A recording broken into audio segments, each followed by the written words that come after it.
Hello बच्चों, स्वागत है आपका एक और क्लास में। अभी तक जो है हमने बाइनोमियल थ्योरम अपना पूरा कर लिया है। अब हम स्टार्ट करेंगे एक नया चैप्टर, थर्ड चैप्टर जो है partial fraction. Partial fraction class 12th का एक चैप्टर है जो कि इंटीग्रेशन से है। इंटीग्रेशन में यानी बच्चों, या इंटीग्रेशन का मतलब है समाकलन, ठीक है। जो बच्चे नए नए जुड़े हुए हैं या जिनको पता नहीं है क्या होता है पार्शियल फ्रैक्शन, या जिन्होंने क्लास 12th में नहीं पढ़ा है, उनके लिए काफ़ी डिफ़िकल्ट होगा। बट इस क्लास में अगर आप इस चैनल से जुड़े हुए हो आपको ये चीज़ कभी भी डिफ़िकल्ट नहीं लगेगी। क्योंकि मैं आपको इसको बेसिक से लेकर एकदम हाई लेवल तक आपको इसको बढ़िया से जो है वो यहाँ पे मैं आपको बताने जा रहा हूँ, ठीक है। चलिए फिर स्टार्ट करते हैं बिना किसी देरी के अपने एक नए चैप्टर को, जिसका नाम है पार्शियल फ्रैक्शन। पार्शियल फ्रैक्शन होता क्या है, इसमें कैसे क्वेश्चंस बनते हैं, किस प्रकार से जो है कोई यहाँ पे क्वेश्चंस पूछे जाएंगे, सभी चीज़ें बताएंगे। और पार्शियल फ्रैक्शन होता क्या है, इससे पहले हमें कुछ चीज़ें यहाँ पे जाननी पड़ेंगी, तब जाके हम अपने मेन मुद्दा यानी अपने चैप्टर पे चलेंगे जिसका नाम है पार्शियल फ्रैक्शन।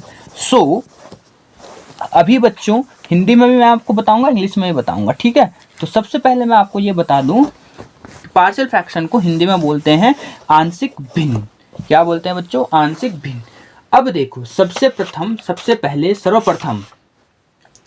सर्वप्रथम देखो हम क्या करेंगे। सबसे पहले मैं आपको बता दूं पोलिनोमियल होता क्या है। नोट्स आपको टेलीग्राम पे मिल जाएंगे, टेलीग्राम का लिंक चैनल के डिस्क्रिप्शन में है, ठीक है। पोलिनोमियल क्या होता है, आपने क्लास 10th में इसको जरूर पढ़ा होगा। इसको मैं आपको क्यों बता रहा हूँ, इसके पीछे एक रीजन है, आपको बाद में समझ में आ जाएगा। पार्शियल फ्रैक्शन पे आने से पहले यानी आंशिक भिन्न पर आने से पहले ये चीज़ें कुछ ऐसी चीज़ें हैं, कुछ ऐसी मैथ में कुछ ऐसे टर्म्स हैं जो आपको समझ लेने जरूरी हैं, ठीक है। जो आपको समझ लेना जरूरी है, ये आपका एक हथियार, एक शस्त्र, एक वेपन की तरह ये काम करेंगे आगे पार्शियल फ्रैक्शन को समझने के लिए, ठीक है। तो बहुपद क्या होता है? बहुपद बच्चों एक ऐसा बीजीय व्यंजक होता है, एक ऐसा एल्जेब्रिक एक्सप्रेशन होता है, एक ऐसा एल्जेब्रिक एक्सप्रेशन होता है जिसमें एक से अधिक पद होते हैं। जैसे कि आप यहाँ पे समझ रहे हैं, पोली जैसे आपका पॉलीटेक्निक है तो एक से ज़्यादा तकनीकें, ठीक है। ठीक इसी प्रकार से है पॉलिनोमियल, यानी एक से ज़्यादा पद, बहुपद, एक से ज़्यादा पद जिसमें हो, जिस एल्जेब्रिक एक्सप्रेशन में एक से ज़्यादा टर्म हो या जिस बीजीय व्यंजक में एक से ज़्यादा पद हो बच्चों, उसको हम पोलिनोमियल कहते हैं। एग्जाम्पल के लिए मैं आपको बता दूं, x square plus x plus 3। तो यहाँ पे देखो तीन पद हैं, एक 2 3। तो ये हो गया हमारा एक बहुपद। क्या हो गया बच्चों? ये हमारा एक बहुपद, ठीक है। ये हमारा एक बहुपद हो गया, ठीक है। तो इसी प्रकार हर वो इक्वेशन जिसमें हर वो एक्सप्रेशन, हर वो व्यंजक जिसमें एक से ज्यादा पद हो, वो आपका बहुपद कहलाता है। अब देखो, हर कोई भी बहुपद नहीं कहलाएगा। मैं यहाँ पे कुछ भी लिख दूं वो बहुपद नहीं कहलाएगा, कुछ ही चीजें बहुपद कहलाएंगी। अब वो किस बेस पे बहुपद कहलाएंगे वो चीजें यहाँ पे देख लो। कुछ कंडीशंस होती हैं, ठीक है, कुछ टर्म्स एंड कंडीशंस होती हैं, जैसे कहते हैं ना कि मे बी मतलब अप्लाई टर्म्स एंड कंडीशंस। तो यहाँ पे भी बहुपद होने के लिए कुछ कंडीशंस होनी चाहिए, कुछ कंडीशंस यहाँ पे होती हैं, कुछ नियम यहाँ पे होती है, कुछ शर्तें यहाँ पे होती हैं, ठीक है। तो कुछ नियम व कुछ शर्तें यहाँ पे होती हैं, उनका पालन अगर कोई एक्सप्रेशन, कोई व्यंजक करेगा तभी वो बहुपद कहलाएगा, ठीक है। अब वो शर्तें क्या होती है? सबसे पहला जो नियम होना चाहिए वो ये होना चाहिए बच्चों कि घात हमेशा उसके घटते क्रम में हो। जैसे यहाँ पे देखो x की पावर 2 है, फिर यहाँ पे x की पावर 1 है, और यहाँ पे x है ही नहीं, यानी यहाँ पे x की पावर 0 हो गई, ठीक है। तो घात हमेशा जो है वो घटते क्रम में होना चाहिए। अगर घात घटते क्रम में नहीं है तो उनको लगाओ घटते क्रम में, ठीक है, तब वो बहुपद कहलाएगा। दूसरा जो यहाँ पे है, दूसरी शर्त क्या है कि घात हमेशा एक प्राकृतिक संख्या होनी चाहिए। प्राकृतिक संख्या, नेचुरल नंबर आपको पता है 1 से स्टार्ट होते हैं और ये अनंत तक चलते जाते हैं, ठीक है। घात कभी भी नेगेटिव नहीं होना चाहिए, ठीक है, घात कभी भी क्या नहीं होना चाहिए, नेगेटिव नहीं होना चाहिए। इस चीज का यहाँ पे ध्यान रखना, हमेशा घात पॉजिटिव होना चाहिए, 1 से स्टार्ट होना चाहिए, और क्योंकि ये नेचुरल नंबर है। ठीक है, आई होप आप इस चीज को यहाँ पे समझे होंगे। अब एग्जाम्पल के लिए मैं आपको बता दूं, x cube plus x square plus x, ये एक क्या है, ये एक पोलिनोमियल है। इसी प्रकार एक्स की पावर 5 प्लस √5x प्लस के 2, ये भी एक पोलिनोमियल है। लेकिन अगर मैं आपसे कह दूं x की पावर -5 प्लस 1/x प्लस 2, क्या ये पोलिनोमियल है? तो ये पोलिनोमियल नहीं है। घात यहाँ पे माइनस में कतई नहीं होना चाहिए, इस चीज का यहाँ पे विशेष ध्यान रखना है आपने। ठीक है, तो पोलिनोमियल थोड़ा बहुत ही यहाँ पे हमने इस पे ध्यान देना है, क्योंकि कुछ चीजें आपको समझानी है, इसलिए मैं पोलिनोमियल यहाँ पे आपको बता रहा हूँ, वरना इसका कोई इस टॉपिक में लेना देना नहीं है। ठीक है, अब देखो, किसी भी पोलिनोमियल की घात, किसी भी बहुपद की घात, किसी भी पोलिनोमियल की डिग्री क्या होती है? तो यहाँ पे आप लिख देना हेडिंग डिग्री ऑफ पोलिनोमियल। क्या लिख देना बच्चों? Degree of polynomial. तो किसी भी degree of polynomial, polynomial Hindi में इसको अगर आप लिखना चाहें तो लिख सकते हैं बहुपद की घात। तो किसी भी बहुपद की घात क्या होती है? किसी भी बहुपद में, किसी भी बहुपद की घात हमेशा उस बहुपद में जो सबसे बड़ी घात होती है, जो सबसे बड़ी डिग्री या पावर होती है, वही उसकी घात कहलाती है। जैसे एग्जाम्पल के लिए x की power 3 plus 2x square plus के 1। अब यहाँ पे जो सबसे बड़ी जो पावर है वो क्या है? वो यहाँ पे 3 है। तो ये जो पोलिनोमियल है, ये जो पोलिनोमियल है, हम यहाँ पे सीधे सीधे कह देंगे कि इस पोलिनोमियल की जो डिग्री है वो 3 है। अगर एक नंबर में क्वेश्चन आ जाए कि बताओ इसकी डिग्री कितनी है, इसकी घात कितनी है, किसी इस बहुपद की घात कितनी है, तो आपने लिखना है 3। ठीक है, कितना लिखना है? 3, क्योंकि उस किसी भी बहुपद की अधिकतम घात ही उसकी क्या कहलाती है? घात कहलाती है। ठीक है, इस चीज को आप यहाँ पे समझ गए होंगे, आई होप। ओके, अब देखो यहाँ पे जब भी हम आंशिक फ्रैक्शन करेंगे तो वहां पे भी हमारे जो है घातों का काफी ज्यादा इंपॉर्टेंस है। ठीक है, तो घातों पे काफी ज्यादा फोकस रहेगा आपके इस चैप्टर में। अब देखो, अब हम अपना मेन मुद्दे पे आते हैं। अब हम किस पे आते हैं? मेन मुद्दे पे यहाँ पे आते हैं। मेन मुद्दा क्या है?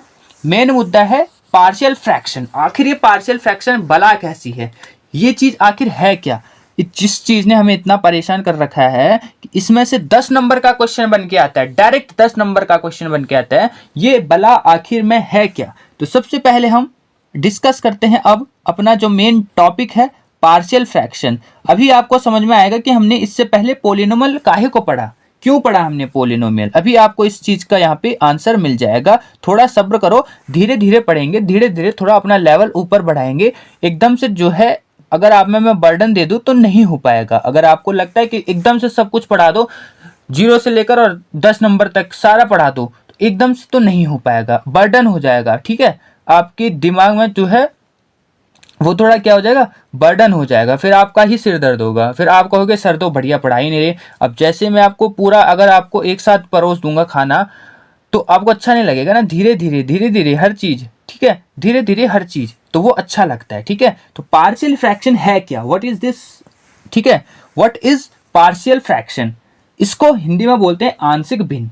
अब देखो, मैं अगर आपको एक इक्वेशन दे दूं, सपोज अभी मैं आपको बहुपद में नहीं ले जा रहा हूं, अभी मैं आपको ले जा रहा हूं एक सिंपल, मैंने आपको फ्रैक्शन दे दिया। ठीक है, मैंने आपको एक फ्रैक्शन दे दिया 5/6 के, चलो मैंने आपको 5/6 भी नहीं दिया, मैंने आपको एक फ्रैक्शन, एक भिन्न दे दिया। मैंने कहा बच्चों चलो इस फ्रैक्शन को आप सॉल्व करो, 1/3 प्लस के 1/2। अब आप क्या करोगे? सबसे पहले इन दोनों का एलसीएम लोगे। एलसीएम आपका आएगा 6। अब आप इसको क्रॉस मल्टीप्लाई कर दोगे, क्रॉस मल्टीप्लाई 2 एकम 2 और 3 एकम 3। तो आप कहोगे सर जी इसका जो आंसर आएगा वो 5/6 आएगा। अब अगर मैं ऐसा ना करके मैं आपको उल्टा देता, ठीक है, यहाँ पे हमने देखो ये 2 पार्ट में है। अब इन 2 पार्ट से हमने क्या किया? एक सिंगल यहाँ पे इनका क्या किया? इनको मतलब जोड़ के जो भी हमने किया, एक वैल्यू इनकी फिक्स वैल्यू यहाँ पे निकाल दी। ठीक है, अब मैंने आपको उल्टा बोल दिया, उल्टा क्या बोला, मैंने आपको दिया 5/6। अभी तो आपने ऐसे इसको किया था, इसलिए आपको पता है कि इसके टुकड़े क्या होंगे। बट अगर सपोज दैट आपको ये पता नहीं होता, अभी आप अपने दिमाग में हटा दो कि 5/6 को हम तोड़ेंगे तो कितना तोड़ेंगे, ये हमें पता नहीं है, तो क्या आप इसको तोड़ पाओगे? आपके पास कोई विधि है कि आप इसको टुकड़ों में तोड़ दोगे? या तो आप किस प्रकार तोड़ सकते हो, या तो आप इस प्रकार तोड़ सकते हो कि 1/6 + 4/6, इस तरीके से तोड़ सकते हो। आप बोल दोगे भाई हमने तो तोड़ दिया, 5/6 हो गया, ठीक है। लेकिन मैं आपसे ऐसे कहूं कि इनका जो डिनोमिनेटर है, इनका जो हर है, यहाँ पे थोड़ा अलग डिफरेंट नंबर आना चाहिए। तो आप कहोगे सर जी ये तो थोड़ा मुश्किल सा है, ये थोड़ा नहीं हो पाएगा। तो पार्शियल फ्रैक्शन सीधा सीधा इस चीज को जो है, पार्शियल फ्रैक्शन जो है वो इस चीज को क्या करता है, इस चीज को सरल बनाता है। किसी भी फ्रैक्शन को दो भागों में तोड़ना इस चीज को सरल बनाता है। हमारा कौन सा चैप्टर? Partial fraction. तो पार्शियल फ्रैक्शन सीधा सीधा क्या है, किसी फ्रैक्शन को दो सरल भाग में तोड़ना पार्शियल फ्रैक्शन हमारा कहलाता है। आपको पता भी चल रहा होगा, पार्शियल पार्ट में तोड़ना, पार्शियल पार्ट, ठीक है, पार्ट से बना है, पार्शियल तो दो पार्ट में डिवाइड, सेम आंशिक मतलब आधा पार्ट में, ठीक है। सो पार्शियल फ्रैक्शन का सीधा सीधा यही मतलब है। अगर आप एक लाइन में लिखना चाहें तो पार्शियल फ्रैक्शन का अर्थ है किसी बीजीय व्यंजक का, किसी एल्जेब्रिक एक्सप्रेशन को अलग अलग भाग में, अलग अलग पार्ट में विभक्त कर देना, अलग अलग पार्ट में तोड़ देना। जैसे कि ये है, इसको हमने दो अलग अलग पार्ट में तोड़ दिया, ठीक है। आई होप आप इस चीज को समझ गए होंगे। अब हमने यहाँ पे पोलिनोमियल इसलिए पढ़ा बच्चों, क्योंकि इस चैप्टर में हम ये छोटी क्लास तो रही नहीं, यहाँ पे हमें डिजिट न देखकर, अंक संख्याएं न देकर, यहाँ पे हमें वेरिएबल्स भी देखने को मिलती हैं। वेरिएबल्स मतलब x, y, z, anything else, ठीक है। जैसे कि 2x by x square minus के 4। अब मैंने आपको पोलिनोमियल इसीलिए पढ़ाया ताकि आपको हर चीज पता रहे पोलिनोमियल के बारे में। ये एक पोलिनोमियल है, ये एक क्या है, एक पोलिनोमियल है। अब पोलिनोमियल को सॉल्व कैसे करते हैं ये आपको आना चाहिए। पोलिनोमियल की घात क्या होती है ये आपको आना चाहिए। सपोज दैट मैं आपको पूछ दूं इस पोलिनोमियल की घात क्या है, तो आपको एकदम से याद आ जाएगा कि सर ने बोला था कि किसी भी पोलिनोमियल की, किसी भी बहुपद की अधिकतम घात ही उसकी घात होती है। तो यहाँ पे इसकी अधिकतम घात 2 है, तो यहाँ इसका मतलब 2 हमारा आंसर हो जाएगा। अगर क्वेश्चन पूछ दिया जाए 2 नंबर में तो आप इसको आई होप छोड़ के नहीं आओगे, ठीक है। ओके, आई होप आप इस चीज को समझ गए होंगे। अब इसको 2 भागों में हम विभक्त कैसे करेंगे, इसको हम 2 भागों में विभक्त करेंगे, कैसे करेंगे? क्योंकि अंक को तो हम जैसे तैसे करके डिवाइड कर भी लेंगे, बट एक पोलिनोमियल को कैसे हम विभक्त कर सकते हैं 2 पार्ट में? तो इसका आंसर हमें देता है पार्शियल फ्रैक्शन। पार्शियल फ्रैक्शन आता है, कहता है नोटेशन। कोई फिक्र करने की जरूरत नहीं है, जब तक मैं हूं तब तक कोई टेंशन लेने वाली बात नहीं है। मैं हूं तो ये आराम से 2 भागों में टूट जाएगा। ओके, अब क्वेश्चन आता है कैसे टूटेगा, ठीक है। तो अब हम इसकी खोज में फिर चलते हैं कि इस रहस्य से पर्दा उठाते हैं कि कैसे हम इसको 2 भागों में तोड़ सकते हैं। क्योंकि ये एक पोलिनोमियल है, सो यहाँ पे ये काफी कठिन बन जाता है। बट पार्शियल फ्रैक्शन कहता है कि इस चीज का सॉल्यूशन मैं आपको दूंगा, टेंशन लेने की कोई जरूरत नहीं है, ठीक है। आपको टेंशन लेने की कोई जरूरत नहीं है, आपके 10 नंबर मैं आपको दूंगा। इस चीज का आपको कोई भी अपने दिमाग में टेंशन नहीं लेनी है, ठीक है। सो चलिए फिर इसको सीखते हैं कि कैसे हम इसको 2 भागों में विभक्त करते हैं। सो 2 भागों में इसको तोड़ने से पहले मैं आपको कुछ और वेपन्स आपके पास देना चाहता हूं, कुछ और वेपन्स, ऐसे वेपन्स जो आपके क्वेश्चन सॉल्व करने में आपकी काफी ज्यादा मदद करेंगे। वेपन मतलब हथियार, कुछ ऐसे हथियार मैं आपको देना चाहता हूं जो कि इस चैप्टर के क्वेश्चंस को करने में आपकी काफी ज्यादा हेल्प करेंगे, ठीक है। तो पार्शियल फ्रैक्शन को थोड़ी देर में समझेंगे कि किस प्रकार हम इसको तोड़ेंगे। फिलहाल हम कुछ उन वेपन्स की बात कर लेते हैं जो एग्जाम में आने वाले क्वेश्चंस को सॉल्व करने में आपकी हेल्प करेंगे काफी ज्यादा, ठीक है। सबसे पहले देखो बच्चों, अभी हमने एक चीज पढ़ा, फ्रैक्शन। क्या चीज पढ़ा अभी? पार्शियल फ्रैक्शन में एक चीज आया, फ्रैक्शन। क्या चीज आया? फ्रैक्शन। आया कि नहीं आया? अब ऐसे मत कह देना कि सर जी नहीं आया, झूठ मत बोलना, ठीक है? झूठ मत बोलना, ऐसे मत कह देना कि सर जी नहीं आया। फ्रैक्शन, फ्रैक्शन क्या होता है? फ्रैक्शन क्या होता है?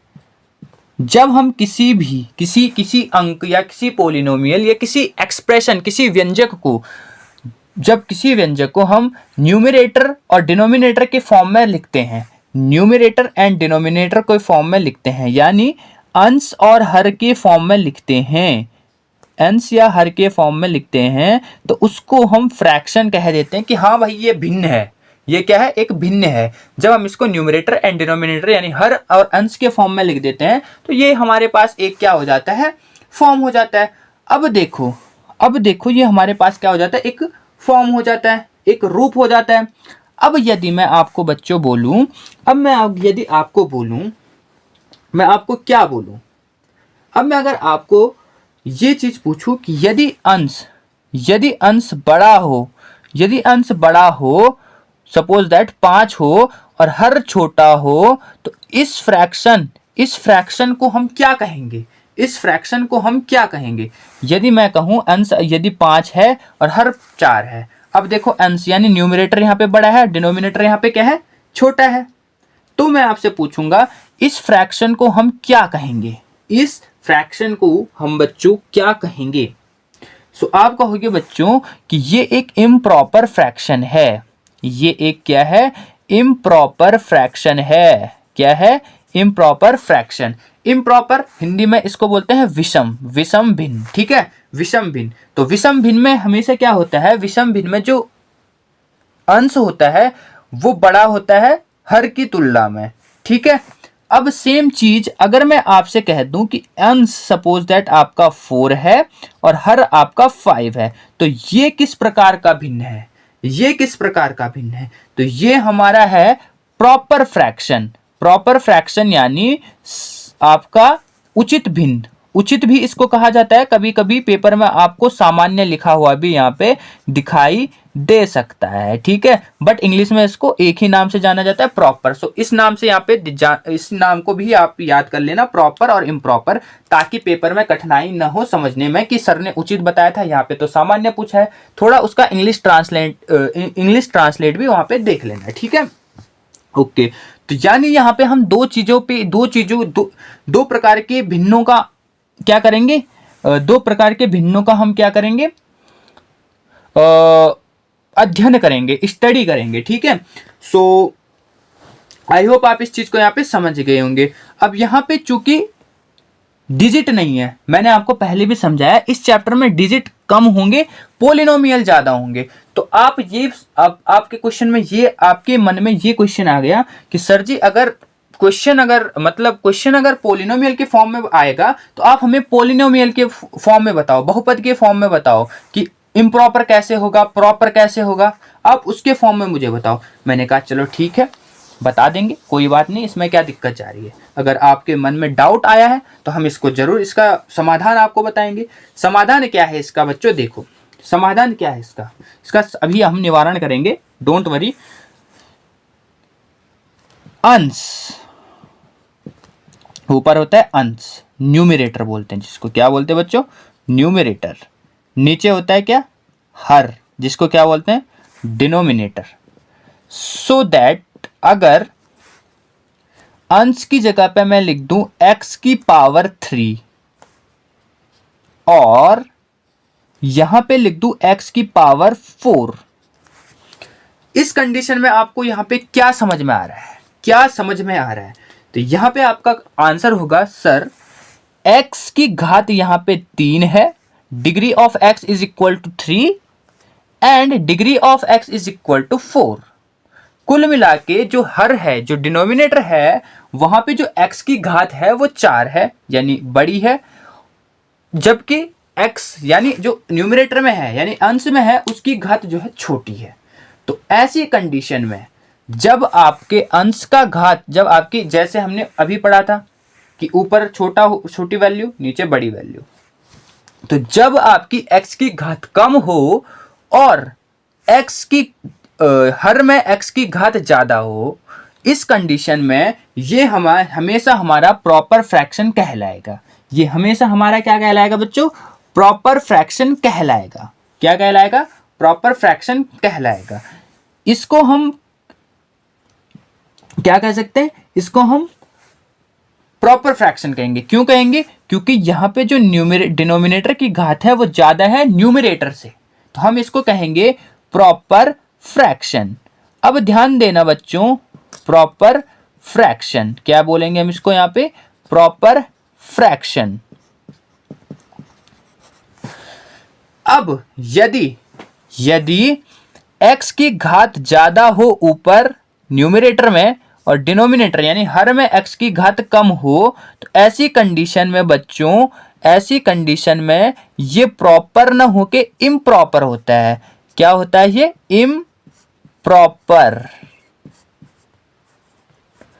Improper fraction.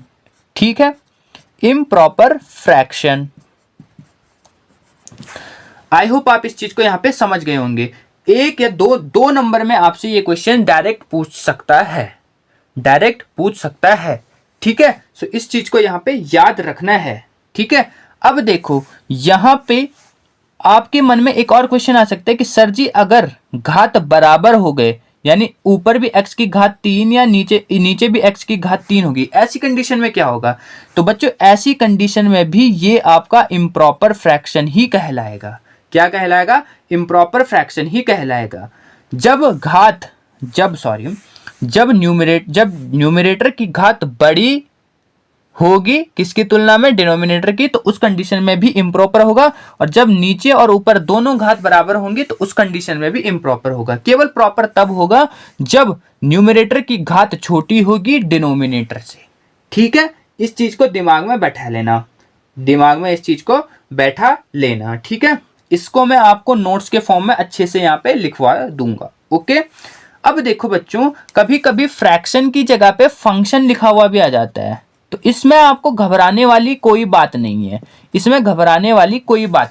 क्योंकि हम पोलिनोमियल के फॉर्म में इसको सॉल्व करेंगे तो हम इसको फंक्शन कह सकते हैं। हम इसको फंक्शन भी कह सकते हैं और फ्रैक्शन भी कह सकते हैं। क्योंकि हम इसको कैसे सॉल्व, क्योंकि हमारे पास क्वेश्चन कैसे बनेंगे? हमारे पास क्वेश्चन डिजिट के फॉर्म में न बनकर हमेशा किसके फॉर्म में आएंगे? पोलिनोमियल के फॉर्म में आएंगे। सो हम इसको फंक्शन भी कह सकते हैं। फंक्शन होता क्या है? फंक्शन सीधा फंक्शन कहलाता है बच्चों कि सपोज दैट हमारे पास एक फंक्शन है। फंक्शन को हम ऐसे डिनोट करते हैं, फंक्शन को हम इस प्रकार डिनोट कर सकते हैं। आप fx भी लिख सकते हैं, आप gx भी लिख सकते हैं, आप px भी लिख सकते हैं, आप qx भी लिख सकते हैं। ये फंक्शन को डिनोट करने का तरीका होता है। ठीक है, सिंपल सी बात। तो फंक्शन क्या होता है बच्चों? अगर मैंने आपसे कह दिया fx is equal to x square plus 1, मैं आपसे कह रहा हूं कि x इज इक्वल टू 1 पे इसकी वैल्यू ज्ञात करो, तो आप यहां पे इसकी वैल्यू इजीली फाइंड कर सकते हैं कि f1 इज इक्वल टू 1 का square plus 1 is equal to 2। तो सिंपल सा मतलब फंक्शन का ये होता है कि किसी वैल्यू पर अगर हमने कोई वैल्यू आपको दी है और उस वैल्यू को आपने किसी फंक्शन में डाल दिया, तो उसकी मदद से हम उस फंक्शन की वैल्यू ज्ञात कर सकते हैं। अलग अलग वैल्यू हम उससे ज्ञात कर सकते हैं। सपोज दैट x में 2 दे देता आपको, तो आप इस फंक्शन की अलग अलग वैल्यू पुट करके अलग अलग आ जाती। तो ये होता है एक फंक्शन। ठीक है, तो पोलिनोमियल के फॉर्म में जब ये रहता है तो हम इसको ज्यादातर फंक्शन ही कहते हैं। क्या कहते हैं? फंक्शन ही कहते हैं। बट फ्रैक्शन भी इसको हम कह सकते हैं, क्योंकि ये भिन्न के फॉर्म, क्योंकि ये एक हर और अंश न्यूमरेटर और डिनोमिनेटर के फॉर्म में है, इसलिए हम इसको फ्रैक्शन भी कह सकते हैं। और क्योंकि ये पोलिनोमियल के फॉर्म में भी है, सो हम इसको फंक्शन भी कह सकते हैं। सो इसमें कोई कंफ्यूजन वाली बात नहीं है कि कभी आपके प्रॉपर फ्रैक्शन लिखा आ रहा है और कभी प्रॉपर फंक्शन लिखा हुआ आ रहा है। दोनों सेम ही चीजें यहाँ पे होंगी। ठीक है, आई होप आप इस चीज को यहाँ पे समझ रहे होंगे। फंक्शन को इस रूप में लिखा जा सकता है fx बाई gx। ठीक है, जहां पे fx हमारा होगा अंश न्यूमरेटर और gx हमारा होगा डिनोमिनेटर यानी हर। ठीक है, या कभी कभी कोई टीचर आपको इसको P x by Q x के फॉर्म में भी आपको पढ़वा देता है। सो टेंशन लेने वाली बात नहीं है, क्योंकि एक फलन है, आप कुछ भी लिख सकते हो भाई, आपकी मर्जी है कौन से, इससे इसकी वैल्यू बदलने वाली तो है नहीं, तो आप इसको किसी भी फॉर्म में यहाँ पे लिख सकते हो। किसी किताब में एफ एक्स लिखा रहता है, कहीं पे जी एक्स, कहीं पे पी एक्स, कहीं पे क्यू एक्स। ठीक है, आई होप आप इस चीज को समझ रहे होंगे। और यहाँ पे आप अपने दिमाग में कोई भी क्वेश्चन, कोई भी डाउट अब आपके दिमाग में नहीं होगा, ये मैं आपसे क्या करता हूं, अपेक्षा करता हूं। ठीक है, ओके, इतना समझे तो एक लाइक, एक शेयर और सब्सक्राइब जरूर कर देना बच्चों, अगर आप चैनल पे नए हैं तो। अब एक चीज हमेशा बच्चों ध्यान देना, जब भी हम पार्शियल फ्रैक्शन को, जब भी हम किसी एक फंक्शन को, चाहे वो प्रॉपर हो या इम्प्रॉपर हो, कभी भी जब हम एक प्रॉपर फंक्शन को जब हम पार्शियल फ्रैक्शन में बदलेंगे, तो हमेशा आपको एक चीज का ध्यान देना है। वो ध्यान क्या देना है कि जिस फ्रैक्शन को या जिस फंक्शन को आप सॉल्व कर रहे हो, पार्शियल फ्रैक्शन में बदल रहे हो, वो हमेशा प्रॉपर फ्रैक्शन ही होना चाहिए, इम्प्रॉपर फ्रैक्शन नहीं होना चाहिए। इस चीज को आपको ध्यान में रखना है। आप कहोगे सर जी समझे ना, मैं समझा नहीं, आप मतलब कहना क्या चाहते हो? कहना मैं बच्चों ये चाहता हूं कि एक चीज नोट करके लिख लो कहीं पे, एक चीज नोट करके कहीं पे लिख लो कि क्या हमेशा जो है किसी फंक्शन या किसी फ्रैक्शन को यदि हम पार्शियल फ्रैक्शन में बदल रहे हो, तो ये चीज ध्यान देना है, ये चीज ध्यान देनी है कि वो जो फंक्शन जिसको हम पार्शियल फ्रैक्शन में कन्वर्ट कर रहे हैं, वो एक प्रॉपर फ्रैक्शन या फंक्शन ही होना चाहिए, क्योंकि हम हमेशा प्रॉपर फंक्शन या फ्रैक्शन को ही सॉल्व कर सकते हैं। हम एक इम्प्रॉपर फ्रैक्शन को कभी भी सॉल्व नहीं कर सकते, हम एक इम्प्रॉपर फ्रैक्शन को कभी भी पार्शियल फ्रैक्शन में नहीं बदल सकते। इस चीज का आपको ध्यान देना है। हम केवल प्रॉपर फ्रैक्शन या फंक्शन को ही पार्शियल फ्रैक्शन में बदल सकते हैं। ठीक है, तो अब यहां पे एक क्वेश्चन आ गया कि सर जी अगर एक इम्प्रॉपर फ्रैक्शन हमारे पास आ गया और हमसे कहा गया कि इसको तो बदलो आप पार्शियल फ्रैक्शन में, सो हम यहां पे कैसे करेंगे? क्योंकि करना तो है ही, क्वेश्चन आ गया है और आपने कहा कि केवल और केवल हम प्रॉपर फंक्शन को ही पार्शियल फ्रैक्शन में कन्वर्ट कर सकते हैं। तो अब हम इस कंडीशन में हम क्या करें? क्या हम क्वेश्चन को छोड़ के आ जाएं, क्वेश्चन अटेम्प्ट ना करें? सो इसका भी बच्चों आंसर है, इसका भी क्या है, इसका भी एक आंसर है। वो आंसर मैं आपको नेक्स्ट वीडियो में दूंगा, नेक्स्ट क्लास में दूंगा। क्योंकि अगर मैंने अभी आपको ये चीजें बता दी अभी, तो आपके दिमाग में थोड़ा बर्डन पड़ जाएगा, क्योंकि इसका एक मेथड है।